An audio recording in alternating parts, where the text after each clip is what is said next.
વડાપ્રધાન નરેન્દ્ર મોદીના નેતૃત્વમાં કેન્દ્ર સરકારના 12 વર્ષ પૂર્ણ થવાના અવસરે દેશભરમાં વિવિધ જનજાગૃતિ અને વિકાસલક્ષી કાર્યક્રમોનું આયોજન કરવામાં આવી રહ્યું છે, જેના ભાગરૂપે નર્મદા જિલ્લામાં પ્રગતિ પથ યાત્રાનું આયોજન કરવામાં આવ્યું છે। વિકસિત ભારતના સંકલ્પને સાકાર કરવા તેમજ કેન્દ્ર અને રાજ્ય સરકારના શ્રેષ્ઠ પ્રકલ્પો, વિકાસલક્ષી કાર્યો અને લોકભાગીદારી આધારિત વિકાસ મોડેલના અવલોકનના ઉમદા આશયથી નર્મદા જિલ્લામાં આયોજિત પ્રગતિપથ યાત્રાનું ગુજરાત સરકારના જળસંપત્તિ અને પાણી પુરવઠા વિભાગના રાજ્યમંત્રી તથા નર્મદા જિલ્લાના પ્રભારી મંત્રી ઈશ્વરસિંહ પટેલ સહિત મહાનુભાવોના હસ્તે રાજપીપળા સર્કિટ હાઉસ ખાતેથી લીલી ઝંડી આપી પ્રારંભ કરવામાં આવ્યો હતો। પ્રગતિપથ યાત્રા બિરસા મુંડા ટ્રાઇબલ યુનિવર્સિટી જીતનગર ખાતે પહોંચતા યુનિવર્સિટીના કુલપતિ ડોક્ટર મધુકર પાડવી દ્વારા પુષ્પગુચ્છ અર્પણ કરી મહાનુભાવોનું સ્વાગત કરાયું હતું। યુનિવર્સિટી પરિસરમાં આદિવાસી સાંસ્કૃતિક નૃત્ય દ્વારા આગંતુકોનું ઉષ્માભર્યું સ્વાગત કરાયું હતું। પ્રભારી મંત્રી ઈશ્વરસિંહ પટેલ સહિત ઉપસ્થિત મહાનુભાવોએ ભગવાન બિરસા મુંડાની પ્રતિમા સમક્ષ પુષ્પાંજલિ અર્પણ કરી શ્રદ્ધાંજલિ વ્યક્ત કરી હતી। આ પ્રસંગે યુનિવર્સિટીના અધિકારીઓ દ્વારા રાજ્ય સરકારના સહયોગથી વિકસાવવામાં આવેલી બિરસા મુંડા ટ્રાઇબલ યુનિવર્સિટીની શૈક્ષણિક, ભૌતિક અને ડિજિટલ સુવિધાઓ તેમજ આદિજાતિ યુવક યુવતીઓને ઉચ્ચ શિક્ષણ ક્ષેત્રે ઉપલબ્ધ તકો અંગે વિસ્તૃત માહિતી આપવામાં આવી હતી। મહાનુભાવોએ યુનિવર્સિટીના વિવિધ વિકાસલક્ષી પાસાઓનું અવલોકન કરી માર્ગદર્શન પૂરું પાડ્યું હતું।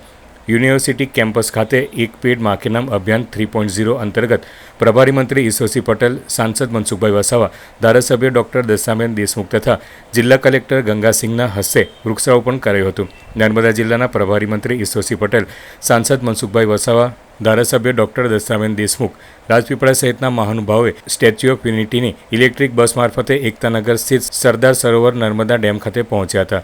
મહાનુભાવોએ સરદાર સરોવર નર્મદા ડેમની મુલાકાત લઈ ડેમની વિશાળતા, જળસંગ્રહ ક્ષમતા, રાજ્ય તથા દેશના વિવિધ વિસ્તારોમાં પીવાના પાણી અને સિંચાઈ માટે તેની ઉપયોગિતા તેમજ નર્મદા યોજનાના સર્વાંગી વિકાસલક્ષી પ્રભાવ અંગે વિસ્તૃત માહિતી મેળવી હતી। અધિકારીઓ દ્વારા ડેમના સંચાલન, જળ વ્યવસ્થાપન અને પ્રદેશના આર્થિક સામાજિક વિકાસમાં તેની મહત્વપૂર્ણ ભૂમિકા અંગે માર્ગદર્શન આપવામાં આવ્યું હતું। આજે નર્મદા જિલ્લાના આમ કહીએ તો વિશ્વની અંદર સૌથી ઊંચામાં ઊંચી પ્રતિમા એ પણ નર્મદા જિલ્લામાં સરદાર વલ્લભભાઈ પટેલ સાહેબની છે। સાથે સાથે બિરસા મુંડા ટ્રાઇબલ યુનિવર્સિટી એ દેશની અંદર પ્રથમ એ પણ નર્મદા જિલ્લામાં છે। ત્યારે અહીંયા યુનિવર્સિટીમાં મુલાકાત લેવા આવ્યા છે, અહીંયાથી સ્ટેચ્યુ ઓફ યુનિટીની મુલાકાત લેવાના છે। ત્યારે અનેકવિધ ગુજરાત સરકારના પર જે પ્રોજેક્ટ છે, પ્રોજેક્ટોનું આ અનુસંધાને જે મોદી સાહેબના 12 વર્ષની અંદર અનેક કામો થયા છે અને આપણે જોઈએ છે કે વિકસિત ગુજરાતની સાથે સાથે વિકસિત ભારત જે પ્રમાણે વિકાસ પામી રહ્યું છે, ત્યારે મોદી સાહેબ આમ તો 2001થી આ ગુજરાતના મુખ્યમંત્રી તરીકે એમણે 2001થી 2014 સુધી ગુજરાતની કામગીરી કરી અને 2014થી લઈને આજ દિન સુધી એટલે કે છેલ્લા 12 વર્ષથી જે પ્રકારે છેલ્લા 25 વર્ષથી એટલે કે 2001થી 2026ની વાત કરીએ ને, એક પણ દિવસની રજા પાડ્યા વિના મોદી સાહેબે આ દેશની અને ગુજરાતની જ્યારે સેવા કરી, ત્યારે આપણે મોદી સાહેબને આયુષ્ય સારું રહે અને એમના સમયની અંદર હજી પણ ખૂબ વિકાસ થાય એવી પ્રભુને પ્રાર્થના કરીએ છીએ।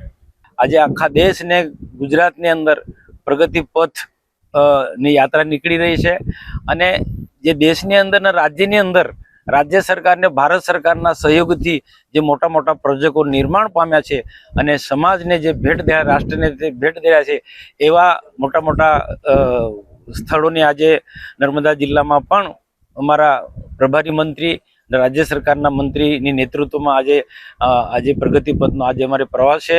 આજે નર્મદા જિલ્લામાં ઈશ્વરસિંહ પટેલ સાહેબે જે કીધું તે પ્રકારે ટ્રાઇબલ યુનિવર્સિટીની જબરદસ્ત મોટી ભેટ છે, જે આશીર્વાદ આદિવાસી વિસ્તાર માટે એક આશીર્વાદ રૂપ છે।